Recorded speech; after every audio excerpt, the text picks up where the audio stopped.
सुर्खियों में। नमस्कार, समसामयिक विषयों पर आधारित सुर्खियों में कार्यक्रम में आप सभी का बहुत बहुत स्वागत है। मैं हूं आपके साथ संयुक्ता बैनर्जी। श्रोताओं, केंद्रीय मंत्रिमंडल से नई शिक्षा नीति 2020 जिसे हम न्यू एजुकेशन पॉलिसी 2020 कहते हैं, उसको मंजूरी मिलने के बाद 29 जुलाई 2020 को मानव संसाधन विकास मंत्री डॉक्टर रमेश पोखरियाल और सूचना एवं प्रसारण मंत्री प्रकाश जावड़ेकर ने देश के सामने नई शिक्षा नीति 2020 का प्रारूप जो मसौदा है वो रखा था। नई शिक्षा नीति के प्रावधानों पर हम बात करेंगे। हमारे साथ मौजूद हैं डॉक्टर हरिसिंह गौर, केंद्रीय विश्वविद्यालय सागर के रजिस्ट्रार, श्री संतोष सोहगौरा जी। बहुत बहुत स्वागत है संतोष जी आपका। धन्यवाद। सबसे पहले तो चूंकि हम नई शिक्षा नीति की बात कर रहे हैं और अगर मैं ये कहूं कि भारत की आज़ादी के बाद से शिक्षा में अगर कोई बहुत बड़ा बदलाव हुआ है या जितने भी बदलाव हुए हैं उसमें एक मील का पत्थर कहीं ना कहीं ये नई शिक्षा नीति 2020 भी अगर मैं कहूं है तो वो अतिशयोक्ति नहीं होगी। तो किस तरह से सबसे पहले इस नई शिक्षा नीति को आप देखते हैं संतोष जी? देखिए, 29 जुलाई 2020 को अपनी भारतीय कैबिनेट ने, जो मंत्रिमंडल का कैबिनेट है, उन्होंने ये एनईपी को पास किया है। और आपको बताना चाहेंगे कि ये तीसरी एजुकेशन पॉलिसी है स्वतंत्रता के बाद। 1968 में पहली पॉलिसी थी और इसके बाद 1986 पे थी और 34 साल बाद 2020 पे माननीय मोदी जी के नेतृत्व में आपने देखा कि ये पॉलिसी कैबिनेट द्वारा अप्रूव की गई है और अब इसका इम्प्लीमेंटेशन के दौर पे है। जब हम इस पॉलिसी की बात करते हैं, आपने देखा होगा कि भारत आर्थिक महाशक्ति की तरफ बढ़ रहा है। तो जब आगे बढ़ने की बात आती है और टेक्नोलॉजी को साथ लेते हुए, एम्बेडेड टेक्नोलॉजी को लेकर हम जब आगे बढ़ने की बात करते हैं और अगर उसमें एजुकेशन का भी समावेश ना हुआ, शिक्षा का भी समावेश ना हुआ, तो फिर बात अधूरी रह जाती है। तो जब ऐसी बात सामने आती है तो आपको बताना चाहेंगे कि मोदी जी का जो मूल मंत्र है इस पॉलिसी को लेके कि किसी भी प्रकार हम जो संसाधन है हमारे पास उपलब्ध, उस पे हम विश्व में नॉलेज सुपर पावर के रूप में उभर के सामने आए। तो जब हम विश्व में नॉलेज सुपर पावर के बारे में बात करेंगे तो आप देखते हैं कि बहुत से देश हैं जो जहाँ पे बहुत अच्छा टेक्नोलॉजी, एम्बेडेड एजुकेशन दिया जा रहा है। तो हमें उस ओर प्रयास करने की दिशा पे जो एजुकेशन पॉलिसी है, मतलब नई शिक्षा नीति है, ये भारत की ये एक मील का पत्थर साबित होगी जी। नई शिक्षा नीति को जब हम देखते हैं संतोष जी, तो कुल मिलाकर दो भागों में वो बटी हुई दिखती है। एक भाग जो फोकस कर रहा है स्कूल एजुकेशन पर, स्कूली शिक्षा पर, और एक जो हायर एजुकेशन पर फोकस कर रहा है। तो इसको किस तरह से आप समझाएंगे? आपने बिल्कुल सही कहा, ये इसके दो बहुत ही इम्पोर्टेंट अवयव हैं। और जब स्कूली शिक्षा की बात करते हैं तो भी आपने देखा होगा कि 10+2 शिक्षा पद्धति से हम सभी वाकिफ़ होंगे। इस पे ये परिवर्तन होगा कि जो ये हमारी नई शिक्षा नीति है, नेशनल एजुकेशन पॉलिसी है, इसमें 5+3+3+4 का कंसेप्ट रहेगा। अब 5+3+3+4 का कंसेप्ट है क्या? जैसा हम सभी जानते हैं कि हम यहाँ पे जो एग्जामिनेशन होते हैं बोर्ड्स के, वो 10th में होते हैं और 12th में होते हैं। और अभी जो नया कंसेप्ट आएगा उसमें तीसरी, 5वीं और 8वीं ये कक्षाएं होंगी। और जो सीबीएसई में आपने देखा होगा कि साल में एक बार एग्जामिनेशन हम देते हैं, तो अब बच्चे को ये सुविधा होगी कि साल में वो 2 बार एग्जाम दे सकता है। आपने देखा होगा कि एक बार एग्जाम जब देने की बात आती है, कई बार बच्चा बीमार पड़ जाता है, कई बार एक्सीडेंट हो जाता है, तो उसका तो पूरा साल बर्बाद हो जाता है। उसको 2 अवसर मिलेंगे और 2 अवसर भी ऐसे होंगे जो सिलेबस होगा उसके आधार पे होगा, मतलब उसके रुचि के आधार पे होगा, उसकी जो बौद्धिक कौशल, उसकी जो बौद्धिक क्षमता है उसके आधार पे होगा। और इसमें एक जो सबसे नायाब चीज़ है कि एक तो बच्चा अपना खुद मूल्यांकन कर सकता है, इसके साथ जो बच्चा उसका क्लासमेट है वो भी उसका मूल्यांकन कर सकता है और टीचर्स तो करेगा ही। तो अपने आप में ये मोनोटोनस नहीं रहेगा। अभी तक जो हम कहते थे कि जो शिक्षा नीति चली आ रही है वो एक तरह से मोनोटोनस है, रिजिड है और एक ही तरह से सभी का वो मूल्यांकन करती है, तो उससे कहीं ना कहीं आज़ादी हमें मिलेगी। और एक और विशेष बात है कि इसको 4 स्टेजेस पे बांटा गया है। पहले तो फाउंडेशन स्टेज की शिक्षा होगी जो 3 से 8 वर्ष के जो बच्चे हैं उनको दी जाएगी, जिसमें 1st और 2nd क्लास पढ़ेंगे। इसके बाद प्रिपरेटरी स्टेज होगी जिसमें 8 से 11 वर्ष के बच्चे रहेंगे जो 3rd और 5th क्लास तक रहेंगे। इसके अलावा मिडिल स्टेज होगी जिसमें 11 से 14 वर्ष के बच्चे रहेंगे जो 6वीं और 8वीं तक की शिक्षा लेंगे। और जो अंतिम है वो है सेकेंडरी स्टेज जिसमें 14 से 18 वर्ष के बच्चे रहेंगे जो 9 से 12वीं तक की कक्षाएं करेंगे।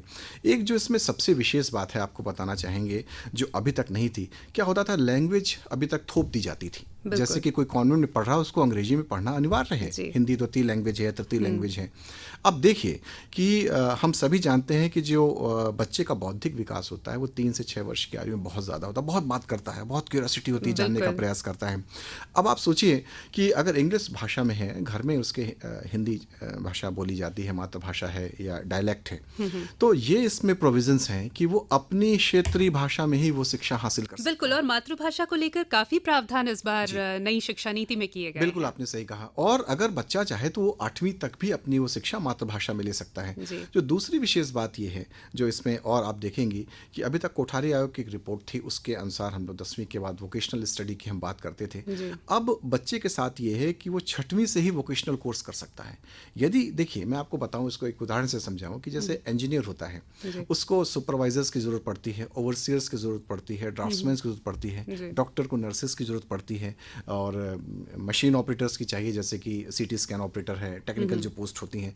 तो 6वीं के बाद ही बच्चा वो चाहे तो अपनी रुचि के अनुसार इस तरह के कोर्स कर सकता है। तो इसके 2 फायदे होंगे कि जब वो 12वीं निकलेगा तो अपने आप में उसके पास एक रहेगा, एक हुनर रहेगा कि वो चाहे तो अपना उद्यम रोजगार स्टार्ट कर सकता है, नहीं तो जहाँ कहीं भी टेक्निकल पोस्ट आती हैं गवर्नमेंट सेक्टर पे या पब्लिक सेक्टर पे, उस पर अप्लाई करके अपना वो जीवन यापन कर सकता है, जो अभी तक ये व्यवस्थाएं नहीं थी। और जब हम कहते हैं कि हम स्किल्ड इंडिया बनाने की बात कर रहे हैं, हम यहाँ के हमारे बच्चे हैं उनको स्किल्ड करने की कोशिश कर रहे हैं, आत्मनिर्भर भारत की बात कर रहे हैं, तो उसमें भी एक बहुत महत्वपूर्ण ये हो जाता है कि हमारे जो बच्चे हैं वो शुरू से ही उसमें इस तरह की कोई बाधा ना हो कि 10वीं के बाद या 14 साल के बाद, लेकिन 6वीं के बाद से ही वो वोकेशनल ट्रेनिंग पर भी फोकस कर सकते हैं। ये अच्छी बात है।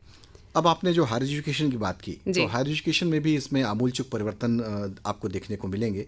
अभी तक हम सभी जानते हैं कि जब हम ग्रेजुएशन का कोर्स करते हैं 3 साल के पाठ्यक्रम होते हैं, और कई बार ऐसा होता है कि अगर हम सेकंड ईयर में फेल हो गए तो हमारा पूरा 3 साल का कोर्स किसी काम का नहीं होता, और हम बाद में कर भी नहीं पाते अगर हमने सप्लीमेंट्री नहीं दी है उस चीज़ों की।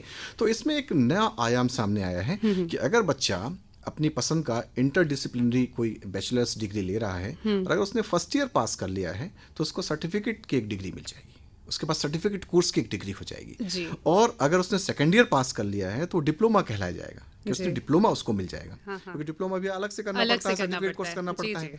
और अगर उसने 3 वर्ष लगातार पढ़ाई कर ली, वो पास हो जाता है, उसे बैचलर्स डिग्री दे दी जाएगी। और अगर वो 4था वर्ष कर लेता है तो सीधे रिसर्च यानी कि पीएचडी की तरफ वो ओरिएंटेशन कर सकता है। तो ये एक जो नया प्रावधान है ये अपने आप में बहुआयामी है। और आप खुद सोचिए, कई बार बच्चा कितना होता है कि फर्स्ट ईयर में उसके बहुत अच्छे नंबर आए और सेकंड ईयर में पता लगा ड्रॉप हो गया, या तो इन सब चीज़ों को वो रिकवर करने के लिए जो पॉलिसी में प्रावधान किए गए हैं, मुझे लगता है कि हॉलिस्टिक अप्रोच है ये इस बच्चे के लिए और खासकर टीचर्स के लिए भी। जी। तो हायर एजुकेशन में भी इस बात का ध्यान रखा गया है। अच्छा, एक और चीज़ हम देखते हैं कि भारतीय उच्च शिक्षा परिषद नामक एक एकल नियामक की परिकल्पना भी इसमें की गई है। तो इसको लेकर भी उच्च शिक्षा संस्थानों के लिए ये जो एक प्रावधान लगाया गया है, ये एक बेहतर बदलाव की तरह हमें लेकर जाएगा। और साथ ही साथ जिस तरह से हम बात कर रहे थे, यूजीसी भी अब अबॉलिश हो गया है। तो ये सब जो परिवर्तन किए गए हैं, ये किस तरह से नया बदलाव लेकर आएंगे? देखिए, ऐसा है कि परिवर्तन तो देखिए समय के साथ होते ही हैं, और अगर इस तरह के परिवर्तन होते हैं और तो बहुत सोच विचार के परिवर्तन किए जाते हैं।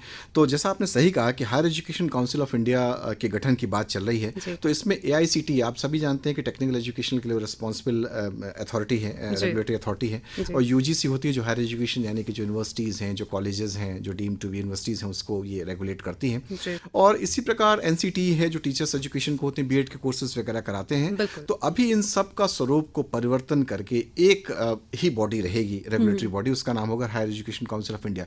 इस बॉडी को हेल्प करने के लिए इसके कई वर्टिकल्स रहेंगे।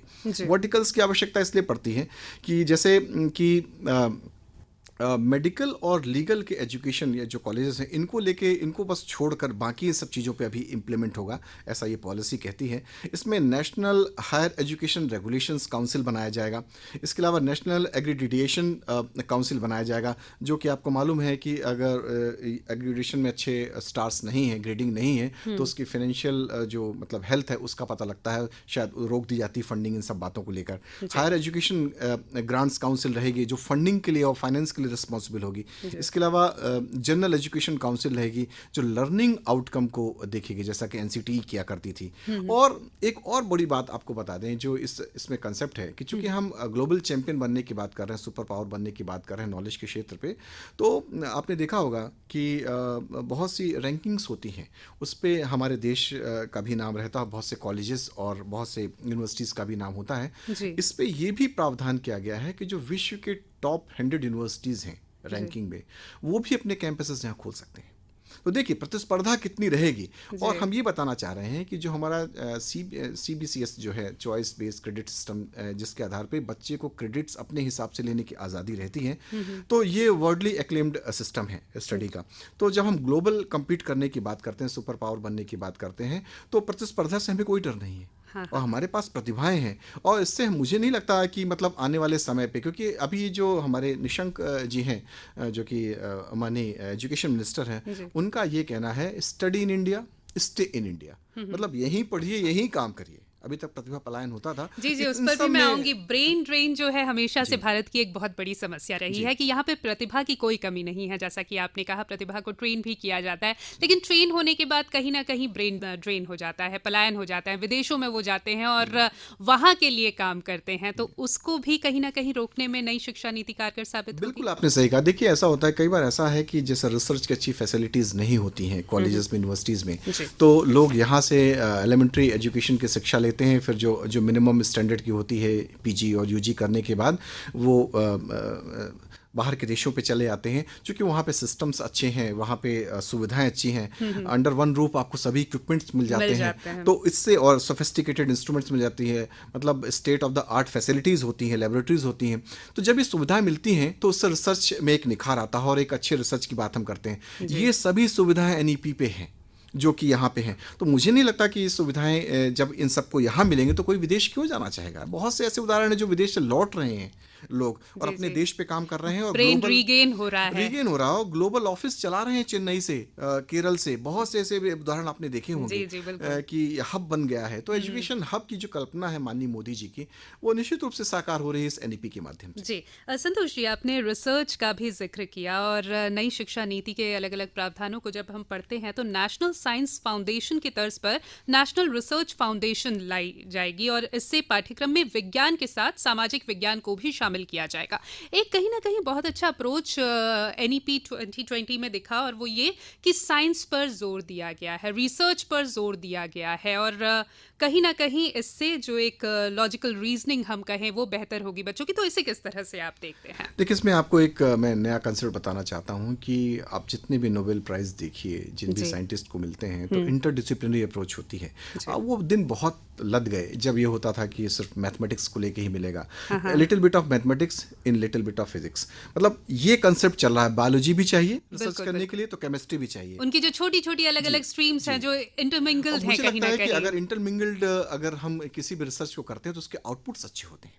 मैं आपको बताना चाहता हूँ, आप कोविड का ही देख लीजिए, जितने रिसर्च हो रहे हैं तो उसमें बायोटेक्नोलॉजी का रोल रहता है, बायोकेमिस्ट्री का रोल रहता है, और साथ में जो अपने जो कोर्सेस होते हैं इन सब चीज़ों के रहते हैं। तो जब ये अमालगमेशन होता है तो इससे एक बहुत अच्छा रिसर्च बन के आता है। तो आपने जिस फाउंडेशन की बात की, अगर वो फाउंडेशन जैसे है, फाउंडेशन में खास बात रहेगी कि रिसर्च में एक तो जो गाइड होगा वो प्रोवाइड किया जाएगा, और कई बार रिसर्च हम कई बार छोड़ देते हैं कि पैसे की कमी होने के कारण। तो ये पूरा प्रावधान किया गया है। जैसा कि मैंने आपसे कहा कि अभी जो अपनी GDP है एजुकेशन पे 4.3% है, उसको बढ़ा के 6% करने का है। इसका आप आगे देखेंगे जो आने वाला बजट है उस पर इसकी परिकल्पना देखेंगे, इस पर जब बजट पेश होगा कि 6% GDP करना है एजुकेशन सेक्टर को लेके, अपने आप में बहुत बड़ा कदम है।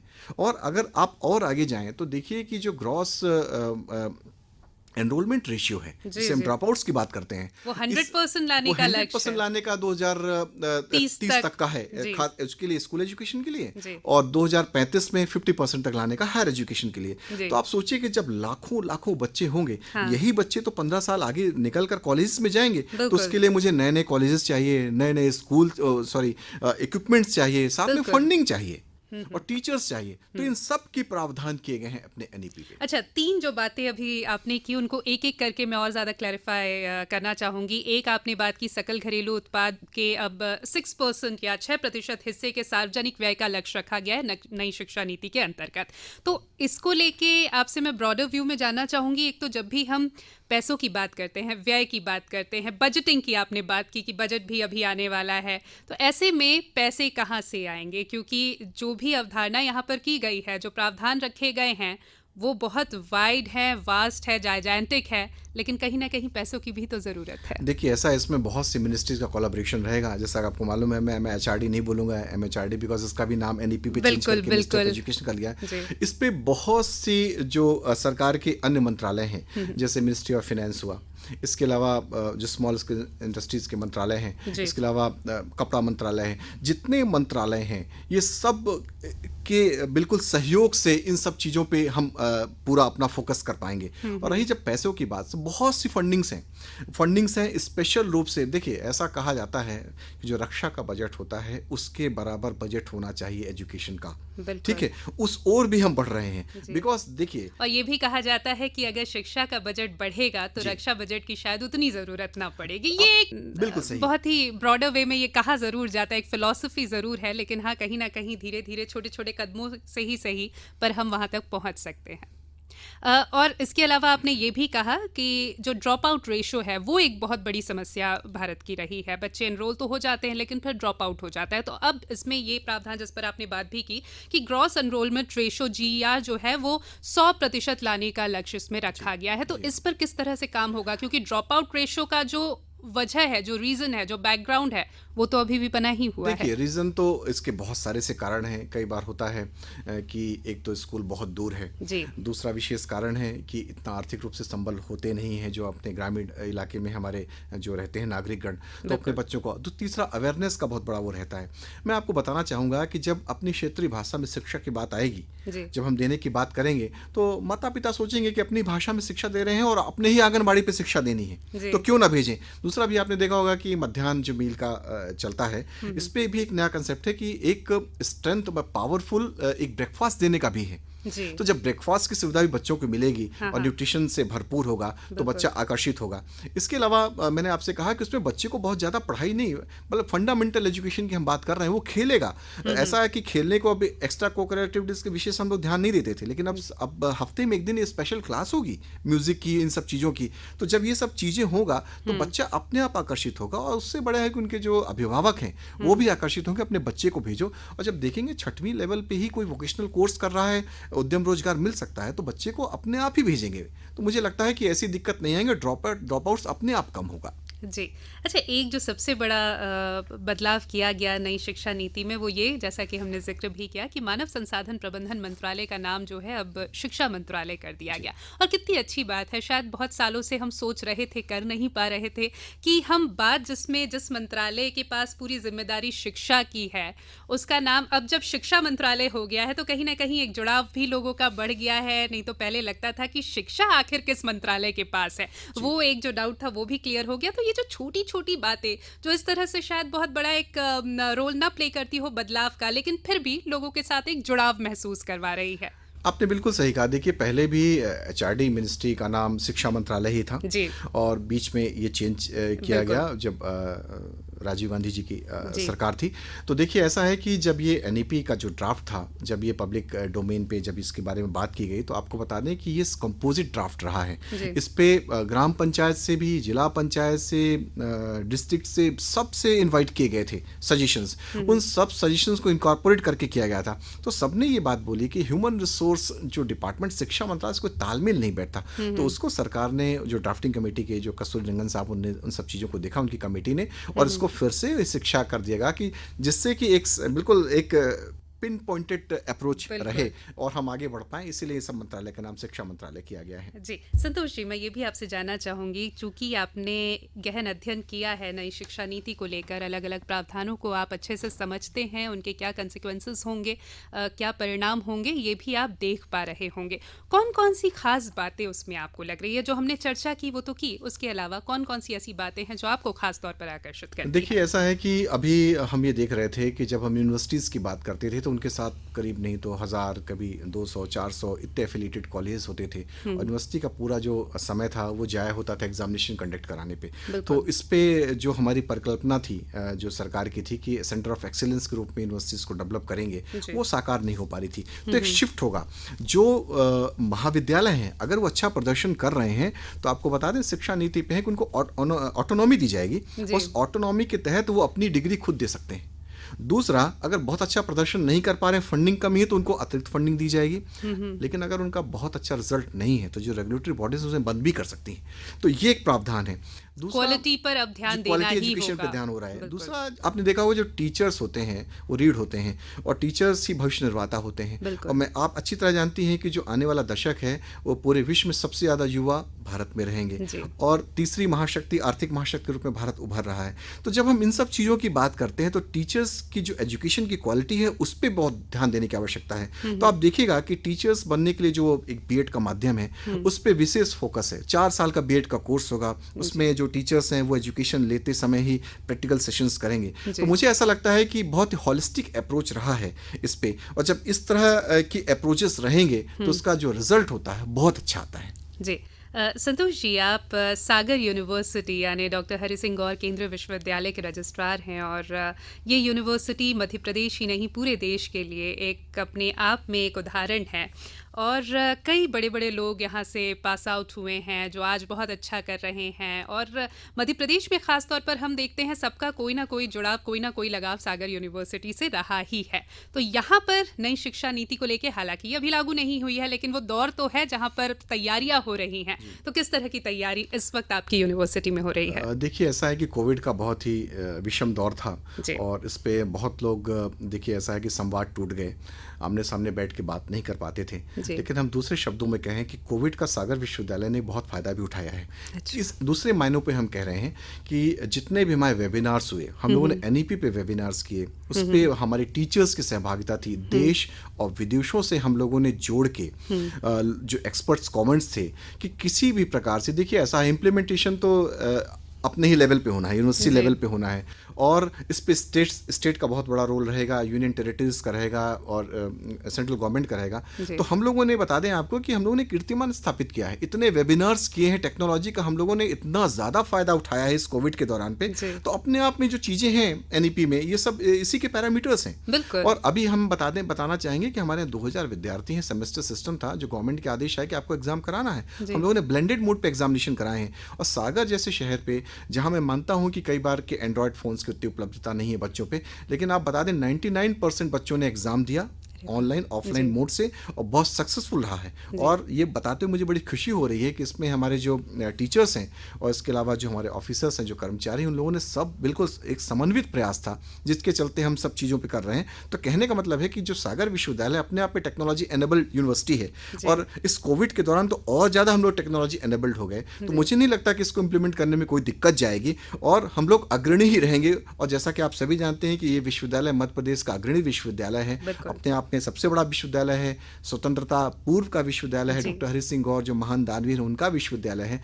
तो ये पीछे कैसे रह सकता है? तो ये आगे ही रहेगा। जी संतोष जी, चलते चलते ये भी आपसे जान लेना चाहेंगे क्योंकि हम सब अपने कंफर्ट जोन में होते हैं और एकदम से कोई नई चीज़ आती है ना तो बड़ी हड़कम समझ जाता है अलग अलग स्तरों पर और कहीं ना कहीं लोगों को लगता है कि ये जो नई चीज़ आई है ये अच्छी है, पहले से जो चल रहा था वही तो ठीक थी। तो कहीं ना कहीं नई शिक्षा नीति को लेकर भी लोगों के मन में, जहन में प्रश्न हैं, सवाल हैं, संशय हैं। तो किस तरह से उन्हें यहाँ पर आप उनके सवालों के जवाब देते हुए कंक्लूडिंग नोट के तौर पर क्या कहेंगे?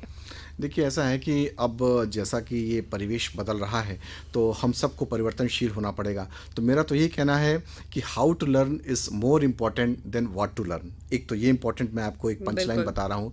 दूसरा, teachers needs to learn art of learning and relearning, दूसरा इम्पॉर्टेंट है। और तीसरा इम्पॉर्टेंट ये है कि teachers and students will only be future ready if they are change ready. सही। सो ये एक नया कंसेप्ट है और नई बिगनिंग्स, नई डिपार्चर्स तो होते रहेंगे। जो हमारे आत्मनिर्भर भारत की संकल्पना है, जय विज्ञान, अनुसंधान, एनर्जी के साथ सिनर्जी भी लानी पड़ेगी और जो फोकस होना चाहिए वो स्टूडेंट्स पे होना चाहिए। इस तरह का अगर सेंट्रिक विचार हम सब लेके चलेंगे तो एनईपी का जो इम्प्लीमेंटेशन है बहुत अच्छे तरीके से हो पाएगा।